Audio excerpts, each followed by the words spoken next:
Good afternoon once again, ladies and gentlemen. If I could have your attention, please.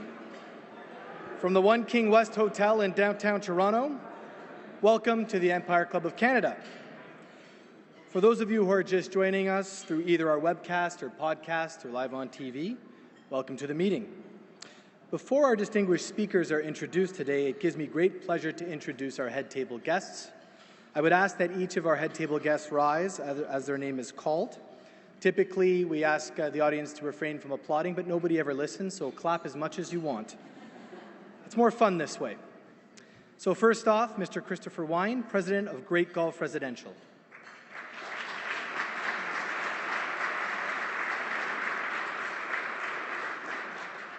Next is Ms. Jennifer Keesmaat, Chief Planner and Executive Director at the City of Toronto.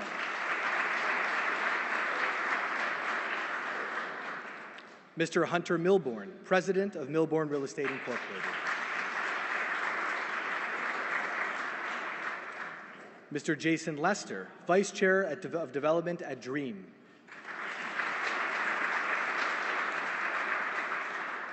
Dr. Gordon McIver, Communications and Public Relations Consultant and a past President of the Empire Club of Canada.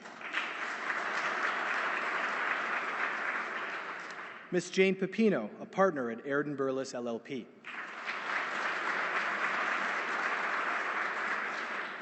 Ms. Antoinette Tumilo, Executive Vice President of Real Estate Management Services at Colliers International and a Director at the Empire Club of Canada.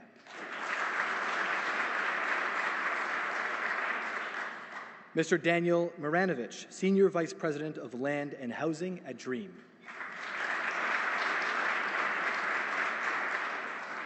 Beside him is Miss Amanda Milbourne Ireland, Chief Operating Officer of Milbourne Real Estate.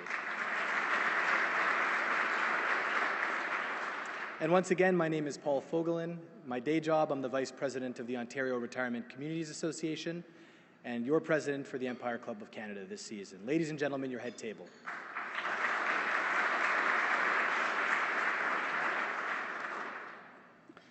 Former Secretary General to the United Nations, Mr. Ban Ki-moon, had this to say about the future of cities.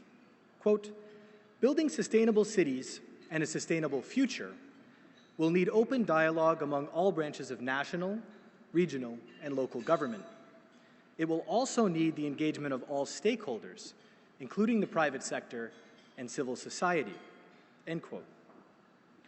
The Secretary General recognized that cities are being built in a significantly different way than they were even a generation ago.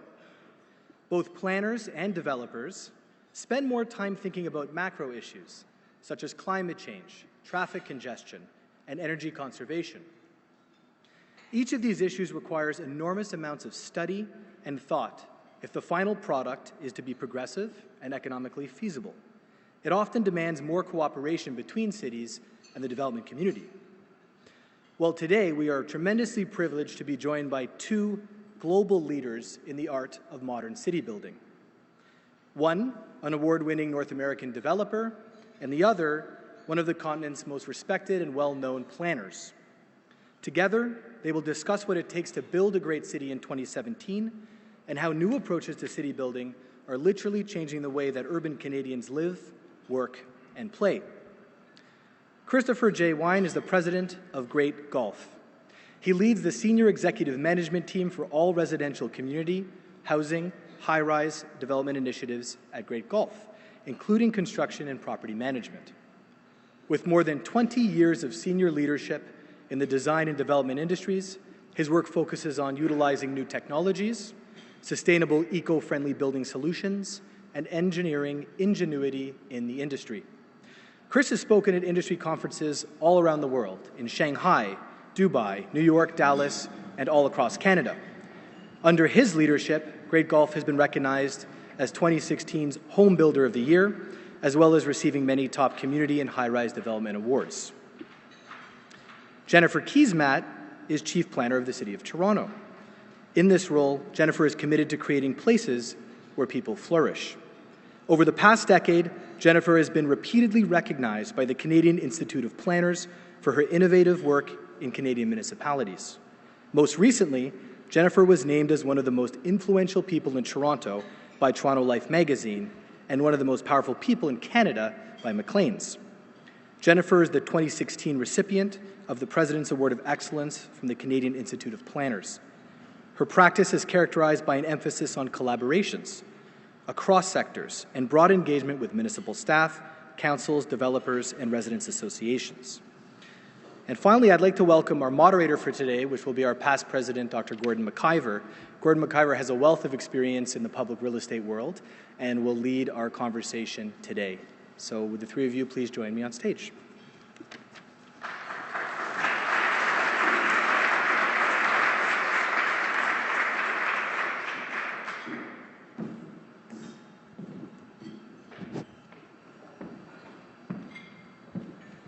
Well, thank you, ladies and gentlemen, and welcome. It's wonderful to have you two together again. And I say again because I don't know if anyone in the room had the chance to see this particular panel on the agenda with Steve Paikin a couple of weeks ago. And I know the topic you addressed wasn't specifically about building cities in the 21st century and how it's changed, but I know you certainly got into it during that conversation. So let's get you going. And I want to just start off, and I'm going to launch a couple of questions to get the conversation going, and then I'll kind of step back unless you get quiet, in which case I'll throw in a question. And then at the end, ladies and gentlemen, we'll take questions from the audience. So if you do have a question at the end, there's going to be a roving mic. I think Taylor has it. There we go. And so just put your hand up, and she will bring the mic over to you at the end of our session today. So let's get underway.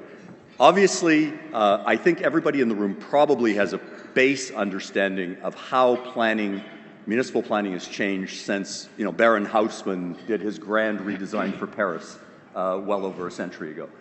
I'm not sure everybody in the room would have a really great understanding of how city planning has changed in a generation, other than the very obvious IT elements, the fact that we're more conscious about environmental factors today, the basic things that we all read in the media. But if I asked you as an opening sort of volley to describe what constitutes the major changes in the past generation to the way that we are building cities in Canada and around the world today. So Jennifer, do you want to start us off? Sure, that's a massive question. That's like a doctorate thesis. But it's answerable, and for a very simple reason. You can capture the transition in planning in two key characters in 21st century city building, and that's Robert Moses and Jane Jacobs. And Robert Moses was about big, sweeping revitalization plans, about big gestures, massive infrastructure investments. Of course, he ruled New York in the 60s, and his nemesis was Jane Jacobs, who in fact responded very negatively. At first, she was a fan because he was focused on revitalization as opposed to the suburbs. But Jane Jacobs introduced the idea of place, that there's something interesting and unique in the granularity that emerges when people and diversity are prioritized in placemaking, and she brought that principle to city building. And I really think those two key ideas in juxtaposition, and I would actually argue that the central values of those two philosophies are still bumping up against each other in cities around the world, including in our own, where we continue to struggle with both. One focuses on planning around the car, and the other focuses on planning around people. One focuses on large infrastructure, the other focuses on a much smaller, fine-grained understanding of the city. And I think that really captures the two big ideas in city building that are playing out in our generation and that are really in a deep fundamental conflict.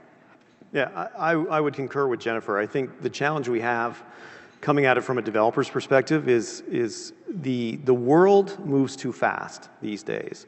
And what I mean by that is mainly to do with politics. So between communication technology and politics, we are now basically the soundbite generation. And every politician, and not to pick on any politicians that are in the room, but you need to make your mark fast. You need to do something that is extremely, almost populist in nature. And the challenge is cities don't build fast. If you look at the great cities of the world, most of them are, in many cases, well over 500 years old. So we look at the great capitals of Europe, etc., and we think these are wonderful cities. We love Paris and we love Rome and so on. Why can't Toronto be that way? Well, 500 years ago, 300 years ago, even 100 years ago, the politicians were trying to do things that would leave great legacies and that would be generational moves. I think today, everybody's trying to do something that will get them through the next 3 years or the next 4-year term. And I'm not blaming the mayor or city council. I'm saying this is happening all over the place. So it's happening at a federal level. It's happening at a provincial level. We're seeing it play out right now in the United States of America with, Donald, the populist Trump. So, it's a real challenge because you don't put in infrastructure, subway systems, plan educational programs, hospitals, communities. You don't get a sense of place in a 4-year term. You have to do that over 25 years and over 30 years and so on. The other thing I think that is a major concern is I actually think we're going to have a lot more change in the next 25 years than we had in the last 25 years. The last 25 years and really the last 50 years was dominated, and Jennifer mentioned it, by the automobile. And the changes is going to happen in transportation, and the changes is going to happen with the sharing economy and individuals, owning cars and believing that a 2-car garage is the sort of Canadian dream.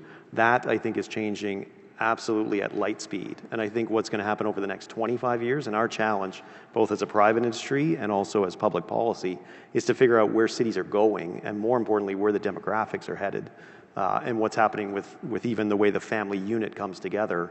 And I think that's what we should be looking at, as opposed to focusing too much on the past. Well, I'll pick up on that because I think you've hit the nail on the head. One of the tensions that we have in planning is that we're actually trying to look into the very long term, plan infrastructure for 20, 30, 40, 100 years.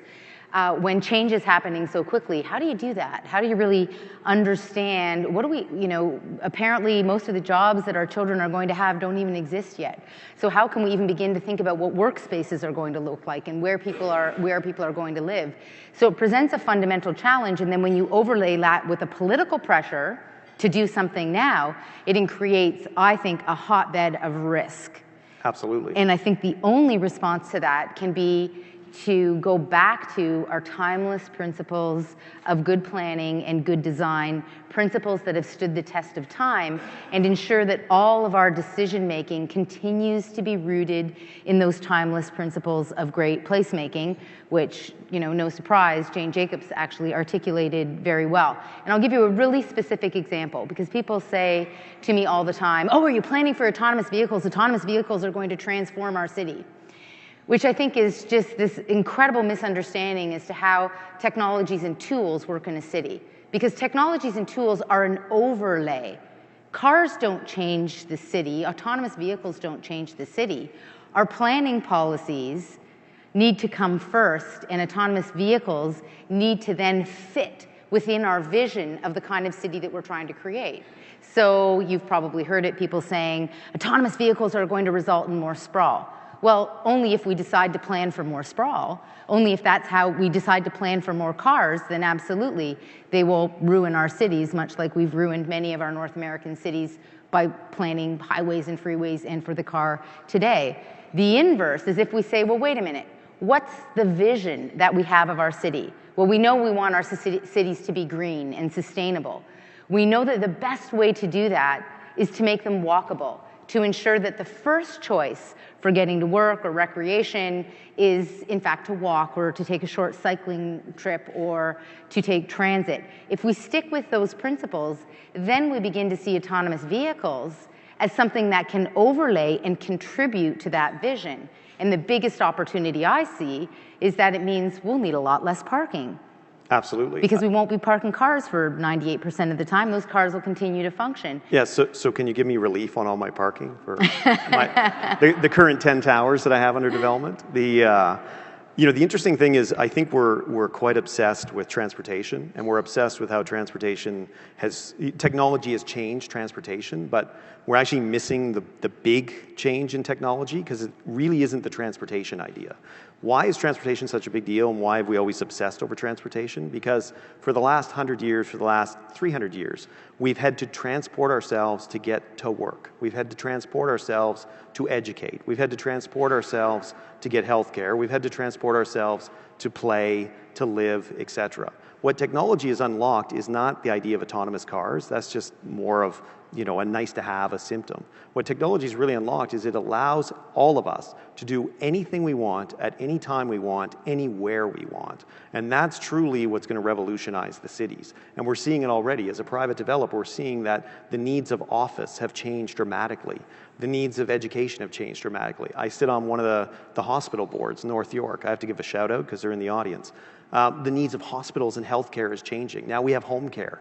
You don't go to the hospital comes to you. You don't go to school, the school comes to you. You don't go to work, you sit in Starbucks and you work from there. So that's where we really have to think about, the big changes in planning. The big changes in planning is that people are going to be able to accomplish more, do more, and have much broader, more fulfilling lives in a much smaller radius. So what does that do? Well, that means more people are going to come together. So that's why cities are expanding quickly. That's why densities are growing, because people now can actually live within 2 or 3 city blocks, and they can accomplish anything they want. And the amazing thing is they all want to live together. Technology has brought us more together than apart. So that's why there's this massive migration in the world. And it's happening all over the world, where cities are getting bigger and stronger and the rural areas are getting weaker and less populated. And that's going to continue to trend that way. So I think obsessing over things like autonomous vehicles and so on is actually it's sort of looking at the shiny penny. And what we really need to think about is how do we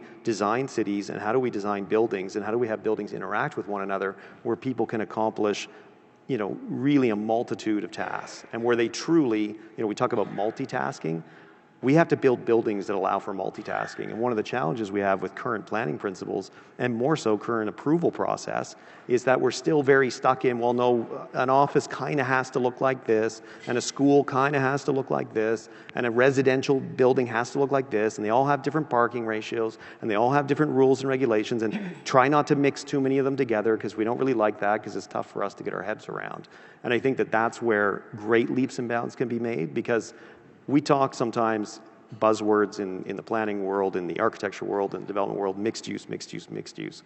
We really don't understand. We're at the very early stages of what true mixed use development will look like. And that's the future of our city and other cities, is to really start to understand how we're going to allow people the flexibility to do whatever they want to do within a very small footprint, as opposed to still this idea, go there to work, go there to shop, go there to eat, etc. Jennifer, obviously you two get along very well. I saw No, you we on don't like TVO. each other at all. but everybody in this room probably understands there's a great advantage in the private sector and government having a common vision, respecting the priorities of the other side, so to speak. I hate that word, but the other part of the equation.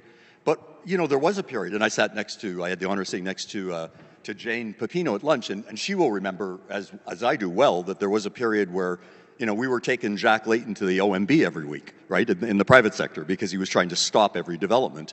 Clearly, that was a period in our city's history, where the private sector and the city did not have a shared vision in any way.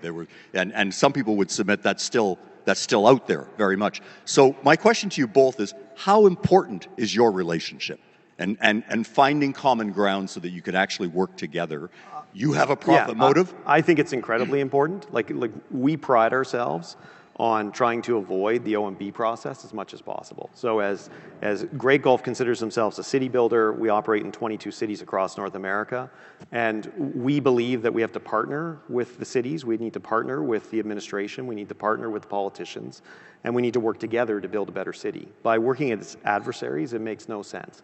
I think the idea that everything's a fight is sort of an old-fashioned kind of idea. And that doesn't mean I'm not advocating we should get rid of the OMB or that body shouldn't exist, because you always need, adjudication, and you need to be able to resolve problems. But I think as a private business person and as a developer, I can make the conscious choice and the conscious effort amongst myself and my staff to say, let's work on compromise. Let's work on the overall net benefits. And I think the real solution of working with the city is it's less about lawyering up or figuring out how you're going to get into a fight, and it's more about having a better understanding of how your development, your building, your master plan community can have a net benefit for the overall city of Toronto or whatever community you're working in.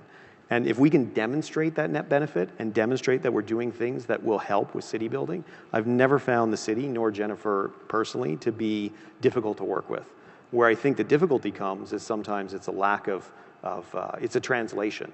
You know, if I'm business, and she's planning, and we're talking a different language, then you can start to get into, you know, a head-butting situation. Mm-hmm. But I do believe that we as developers need to think more about how we build this city.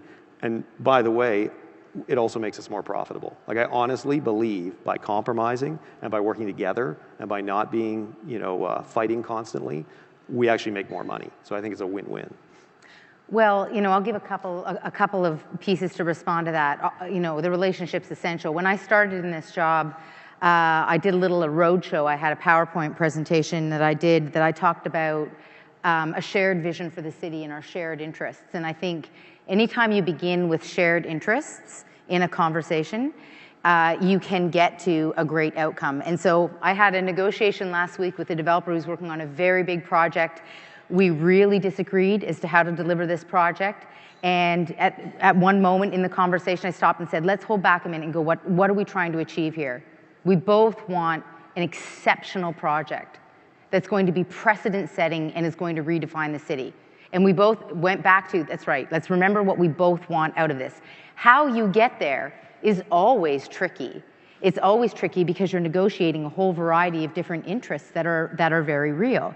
So one of the reasons I started in my first year as chief planner, spending so much time talking about that shared interest, I talked about a spectacular public realm. I talked about high quality urban design. I talked about stable employment and thriving employment, places where people had housing options and housing choices. You can rent in high quality rental and you can own in a variety of different housing types. The reason I did that was to, in fact, identify and begin as our starting place our shared interest and our vision. Because if you're having a conversation about something very detailed on a project and you don't know what you both want out of it, you are going to be very unhappy and very stuck.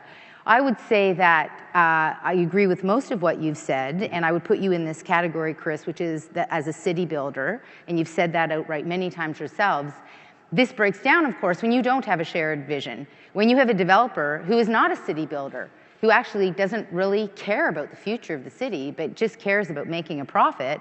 And we have some of those too. And those are the ones that, of course, hate us the most because we have a fundamentally different vision of what we're trying to do. And I was on a panel last week and there was a developer who said, you know, this is ridiculous, we need more housing in the city, you should just put 2 extra stories on everything. To which I said, okay, and if that shadows a school park, is that okay? Because those are actually the kinds of things we think about in creating a livable city. We're actually trying to mitigate the amount that we shadow parks, particularly a school park during lunchtime. We want the sun to be on that park. We want to ensure that this is going to be, we're not compromising a short-term objective for a very long-term objective, in part because we don't think we need to be shadowing school parks. There's tons of areas where we need development in this city where we don't yet have it. So that's kind of our moderating role on the other side of the fence, is protecting that longer term interest against a very short term interest. When we are collaborating, and I would say we have many great developers in the city, and the evidence of that is all around you in this city. We, in fact, see ourselves as collaborators and as city builders. And I think the old model was to see ourselves as regulators. Correct. You come to us, you tell us what you want to do, and we're going to say, yes, no, yes, no. That was that Jack Layton era that you're talking about. Part of what I've been seeking to introduce with my team over the past 5 years is we are partners, we're collaborators, we're city builders, we're forward thinking. And I'm very proud to say that 98% of the recommendations for development applications, 96% that we bring forward to City Council as a recommendation are approved by City Council. That's 96%. Those are not appealed at the OMB. So there's this big narrative, and it is a little bit, you know, the OMB is the boogeyman in the room. There's this big narrative that the OMB is planning the city. Well, for development applications, and there's 2 pots here. One is proactive planning policy, and that's a whole other baby. But when it comes to development applications, 96% of the recommendations coming forward by city planning are supported, and 4% of those applications are actually going on and being appealed at the Ontario Municipal Board. And I think that's a reflection of this big shift that's happened, where there are many developers, some of whom are new to this city, like Westbank, who are literally sitting down in their very first meeting and saying, we're not interested in going to the OMB, we want to work with you. Well, we want to work with you. We want to collaborate to do great city absolutely. building. I think the challenge, just to throw some challenges up at our thoughts. Yes, we all want to get there, and yes, that's the direction we need to head. But one of the things that we then go back to our frustrations as a developer and as a development community is similar to what I said about politics. I think also within the city administration, and this isn't directed directly at you, Jennifer, but it's just in general how we put our cities together, is we've become very departmentalized in the way our governments work, and especially with respect to our municipal governments. So what ends up happening is you have a lot of special interest groups within the municipality. So Parks has a very special interest. The transportation has a very special interest.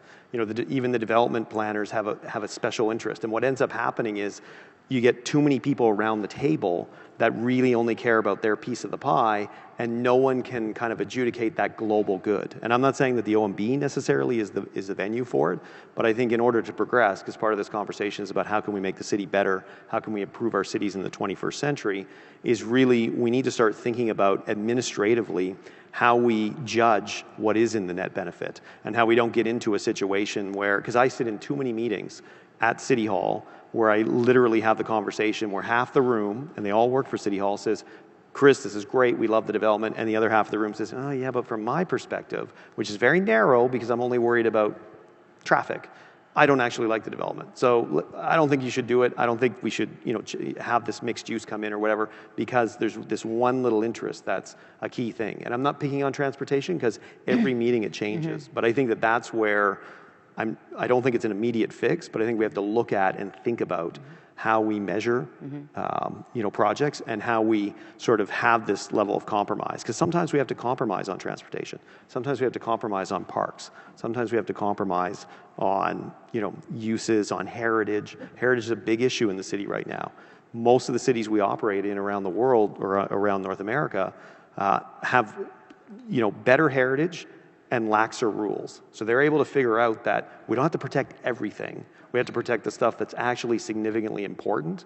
And there's other stuff that the benefit of the city is greater than protecting, just an old warehouse that has no historical value, but just happens to be old. Because, as my parents would say, who used to be in the antique business, just because it's old doesn't mean it's an antique. So this is true. Not everything old is worth saving. So I want to pick up on this idea, because I think what you're talking about is a microcosm of exactly what I've been talking about in terms of this notion of a shared vision. You have that exact same dynamic at the city, where you need city departments to have the same, that same shared vision. And I will agree with you, we're far from where we need to be, but I do think we're making really big strides. And I'll give you an example. On Saturday morning, I was on a panel with my colleagues, Barbara Gray, who is the new General Manager of Transportation Services, and Jamie Romoff, who is the GM of Parks, Forestry, and Recreation, as well as Mike Williams, who's the head of Economic Development at the city. We were all on a panel together. This is new. This didn't happen 10 years ago. This is very new. We were all on the panel together. City Planning is leading a process called TO Core, and TO Core is about planning the downtown in a comprehensive way and creating that shared vision for the downtown. So importantly, it's about water infrastructure. It's about ensuring that with our colleagues in water, we're on the same page. It's about urban trees and street trees and ensuring we're on the same page. And it is about creating a secondary plan for the downtown that brings together all of the different interests under the banner of one vision for the kind of livable downtown that we want to create. And we have 128 policy proposals that are in draft form today. And what's so interesting about that project is that it has been fundamentally interdisciplinary, and a weird thing happened. So we've been at this for about 3 years. A weird thing happened on the panel, which was as my colleagues in transportation services, as Barbara Gray was speaking, I was nodding and going, yep, that's exactly it. That's exactly what we need to do. She was talking about complete streets and recognizing that driving downtown will be slow because we want to move people in the best way possible, which means we need to focus on better sidewalks, better transit, and better cycling infrastructure. And of course, I was nodding my head yes, because this has been in our official plan for 10 years now, but it's something we frequently fight with transportation services about when they're trying to widen the streets and we're trying to widen the sidewalks. But here we were on the panel, I was nodding, the shared vision, the shared interest, same with Janie Romoff. Rail Deck Park is an outcome of the planning process of TO Core, and interesting, was led by city planning, but it's parks planning, which is actually something that parks does. But in fact, this was planning, kind of being at the edge, pushing the conversation. Well, now parks couldn't be more excited about Rail Deck Park. And so there's now a real culture shift, I would argue, in parks about being proactive, about identifying lands to acquire in our really high density areas for new park space. That is emerging out of one specific, very tangible process. I don't disagree. I think we have a very long way to go, and these culture changes do take a long time, but we have a series of very strategic exercises underway that are all about recognizing the city in its complexity, because that's really what this is about. These projects are much more complex than they ever were before. Absolutely. So Rail Deck Park, love the topic. Let's talk about it really briefly. I'm a big supporter, and I hope it goes through. The challenge we still have is I can't be building towers downtown and be a big supporter of Rail Deck Park and be told every time I go in for an application, oh yeah, but we'd really like a pocket park of 2,000 feet on your development site. It's like, you don't get both. You don't get both in New York, you don't get both anywhere else. Like, you want Central Park? But you do get both in New York. You've got a ton of pocket parks in New York. You don't. You don't. I'm going to get the data on that for you. You don't just have Central Madison Park is not a pocket park. Bryant Park is not a park spot. You have very strategically designed parks, but this idea, and parks is all over it these days, that every site that's over 25,000 feet, you have to dedicate, they don't want the money anymore. I'm fine to give them the money. Give you the money, do something for the benefit of the whole city. Putting a 2,500 or 3,000 foot park on the base of every high rise is not for the benefit of the city. That's for, I don't know what that's for. Similar to the public art, policy. Can I before you go to public art, just on that piece, the asking for a pocket park on every site is an outcome of not having a larger vision of where the parks are going to go. But now we have a bit of a vision. Well, not a bit of a vision. So we got to catch up. So we're creating a public parks and public realm master plan as part of TO Core, the anchor of which is Rail Deck Park. But that will, so this is where you have to have that bigger vision in order to drive the specific decisions. So in the absence of that bigger vision, every single project that comes forward, you're right, staff are going, we should get a park. Now we will have, it's not complete yet, it's under development right now, but we will have that larger parks and public realm master plan. So when a specific application comes forward, we can say, okay, this is how this site fits into the vision of the larger network. And when you're buying a site, you can look at in advance and say, oh, okay, the city's identified this as being a key part of the infrastructure. Absolutely, and then you have to overlay that with transportation and others, because the other thing too is, if you're going to create Rail Deck Park, then create ways that people can connect to that park. So this is again where we have this sort of disjointed vision at times, and I'm not blaming anyone, I'm just suggesting that the more we can come together, because there's no point in building a major central park over a rail yard and then not thinking about, okay, but how is the city going to access that park? Because that's the other problem you get into is, well, we're building on the east side of the city and our residents are never going to make it over Rail Deck Park because there's no easy way to get there and they're not going to drive because there's no parking and so on and so forth. So that's really just for the King West area and it doesn't benefit me.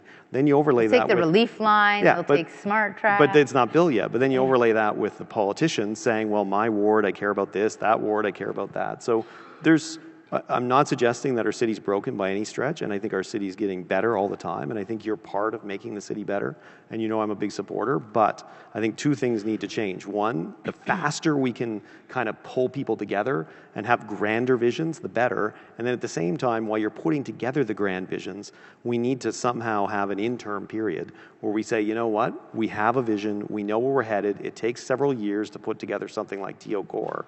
Don't keep asking for the pocket parks at the same time. Because you can't wait until, well, we're just going to keep this policy until this new policy comes. We need to have transitions, because this is why you get pushback. And this is why the private sector does fight back at times, because they're trying to figure out, okay, is it, are we funding transit, or are we funding parks, or are we funding art? What is it that we're doing? Because we're willing to fund. We want the city to be better, but we can't be death by 1,000 cuts. And I think that that's where we want to be careful. Same as public art. I've mentioned this many times. I would much rather provide the same cash. It's not the cash. I'm more than thrilled to have public art. But instead of putting up, sort of mediocre art on every street corner that's in front of a new condo tower being built, why don't we all contribute to a grander vision and create a true sense of place and create something spectacular that is a place like the Nasher Art Gallery, like the entire arts district they did in downtown Dallas. Dallas is way behind the city in Toronto as far as progressive thinking and city building, but they've got an amazing deck park and they've got an amazing public arts complex next to that deck park. But it's because they took a whole bunch of money and consolidated it together instead of sort of death by 1,000 So cuts. Jennifer and Chris, we're going to go to hear some voices from our audience. But before we do, I just wanted to lob one at least controversial question toward you. I think most visitors to Toronto, when you go to Main Street and you talk to people, not in the industry, not people that are in the real estate business or work for the City of Toronto, but most people would say we do a pretty darn good job in Toronto with parks. And we have some lovely neighborhoods. Everybody talks about the richness of our neighborhoods. The criticism, though, that you hear from, I always call it Mr. and Mrs. Smith, right? The illusionary Mr. and Mrs. Smith that you always hear about Toronto has got more to do with architecture. When you talk to people about the architecture of the new buildings going up, and the word boring comes forward a lot, right? And they always go, there's the Marilyn Monroe in Mississauga, which everybody talks about because that was original. But in Toronto, we really don't have a lot of buildings that look totally different and unique to any other buildings. Is that something that you would agree with, that we still have work to do on, or is that a perception which is unmerited? I think there's a bit of both. So I think there's definitely merit that for the amount, I think it's more of a quantity thing. For the amount of development activity we have in this city, which is unprecedented in North America, like really for the last decade, we've had an unbelievable amount of development. And when you think of that volume of development, the amount of architecturally striking buildings is relatively few and far between. But why is that? So it's easy to criticize, but what we really should be doing is looking at, okay, but what's causing that issue? And I think there's a couple of things. One is, even though we have this dramatically large development industry and we have so much volume, our economics are still very low. Like, we forget that on a global perspective, we're one of the cheapest cities as far as the top 40 global cities.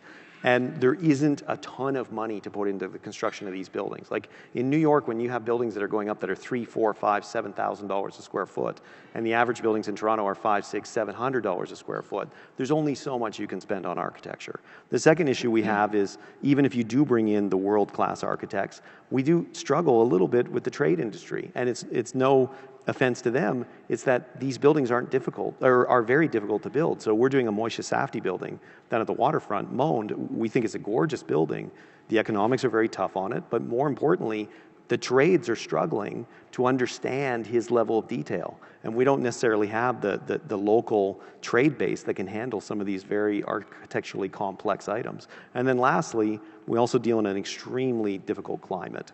And we're building very tall buildings in this climate, and some of the stuff you see are in warmer cities, Asian cities, and so on, where they don't have to deal with some of the dramatic hot and cold, temperature swings that we have to deal with. So there's a lot that goes into Canadian development, and I think I'm always very annoyed when people come to a great city. I think it's the best city in the world, Toronto, and I travel everywhere, and then start picking apart our architecture, because I do think there's some beautiful buildings here. Jennifer, what's your take? Well, I would say that there's nothing more, and maybe I'm just a true blue Torontonian, but there's nothing more offensive or less appealing to me than a city where all the buildings are competing with each other. And you think of Dubai, right? It's Not only is it painful to look at in a postcard, but it's a terrible experience at the street level. And one of the things that we've done really well, and one of our urban designers is on the Council for Tall Buildings, the International Council for Tall Buildings, precisely because we have done it very well, is we've figured out how, and we've learned a lot from Vancouver, how buildings should hit the ground. Because we know how buildings hit the ground is a really important part Absolutely. of everyday life. When you have a lot of tall buildings, it's a worst case scenario if they're all very, very distinct, because then they're competing with each other, and it's too intense, it's too difficult to absorb in a complex urban environment. So we're very concerned with having high quality buildings, buildings that are of their time, buildings that are green, ideally buildings that are beautiful. I would actually make innovation the last word. From an architectural perspective, the last thing you want is a city of buildings that are screaming at you. So we do have a lot of background buildings, and I don't think that's a bad thing. I think our buildings are getting better and better and better, as they are in every city. If you look at New York has a lot of disastrously ugly buildings. If you go with a critical eye and walk around Manhattan, it's absolutely shocking how much really frightening architecture there is in New York City. It's everywhere. But it doesn't matter, because New York's about the street. It's all about the street. It's all about the lived experience. So we're concerned about ensuring that on landmark sites, the waterfront is a good place where you have views and vistas. On landmark sites, we want landmark buildings. But on background sites, we want background buildings. And it's important to keep that straight, or you do end up with something that is quite overwhelming, I think, in the urban environment. Equality actually comes first. I think the big conversation we need to be having is about quality, and it's about sustainability, because we're starting to fall behind in terms of how green our buildings are in this city. Well, the problem with this lunch is we're just going to whet the interest of everybody. Yes. we could literally go all day. But let's get a couple of questions from the audience. And I think the microphone is right there. So if you have a question, just put up your hand, and Taylor will bring the microphone over.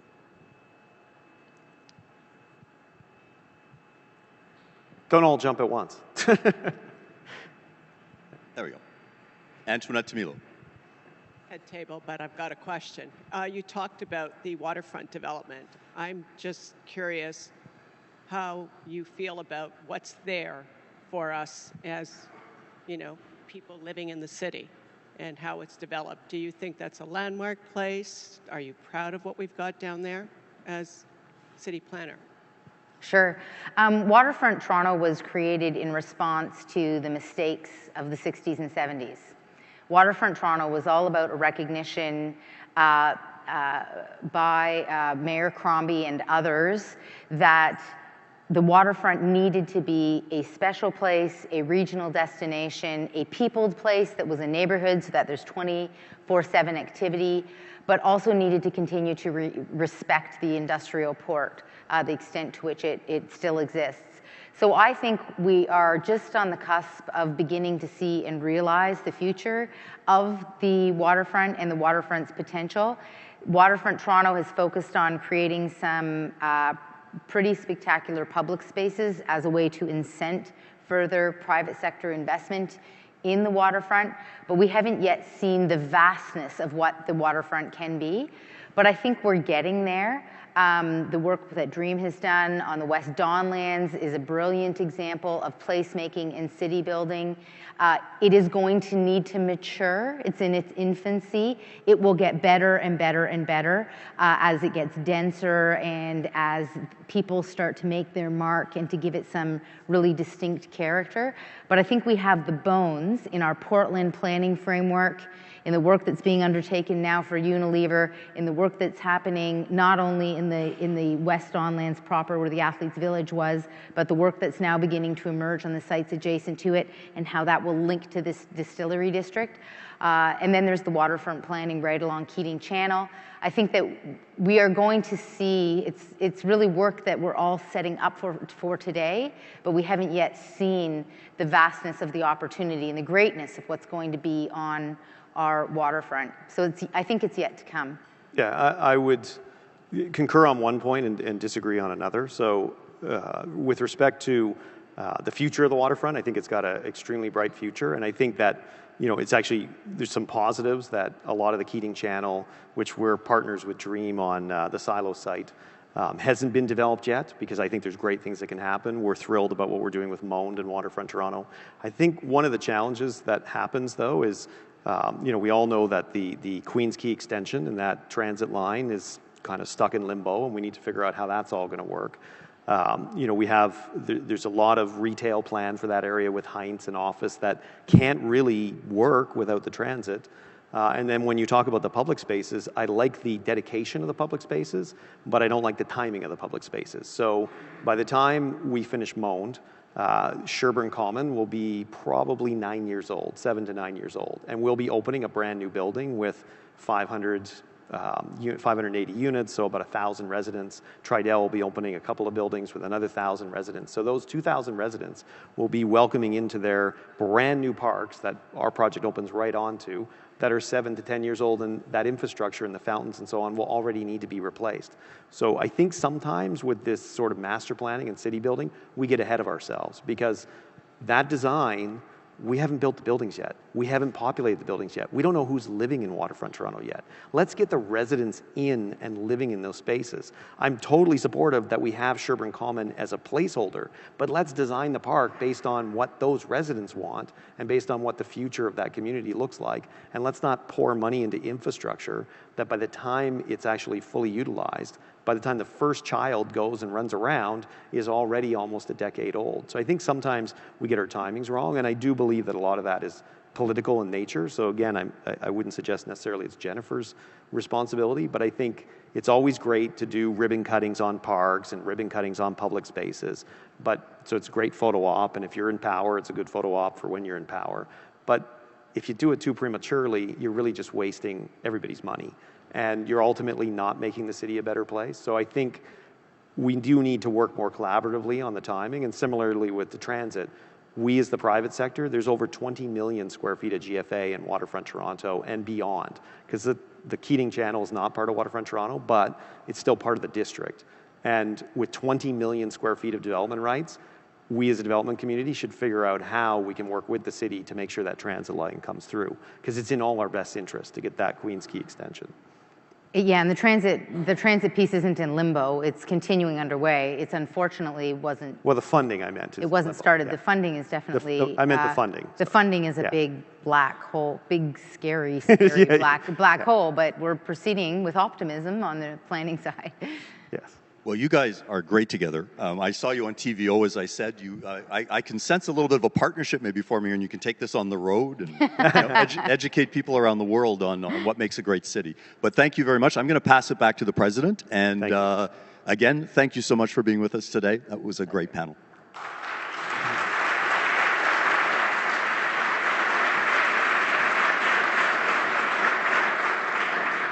Thanks once again. As Gordon says, you guys do very well together, and it was good to see some healthy disagreement at the end there. It started as a love fest, and then we got into some healthy debate, but thank you so much.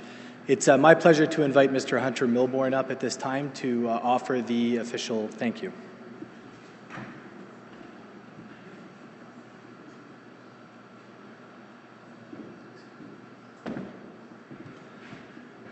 Thank you. I don't know about you, but I think that was one of the most fascinating, provocative, insightful conversations that I've ever heard.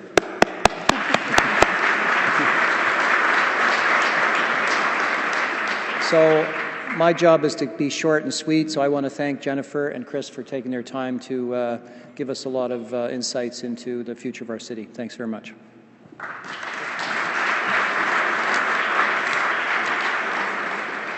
Thank you, Hunter. I'll pick up on that short and sweet theme. Just a few more thank yous before we let everybody go for the afternoon. Again, as a not-for-profit club, we simply couldn't host these lunches without the support of our sponsors. So a generous thank you to the Milbourne Group as our event sponsor, our supporting sponsor, Dream, and our VIP sponsor, Aird & Bearless LLP. Round of applause.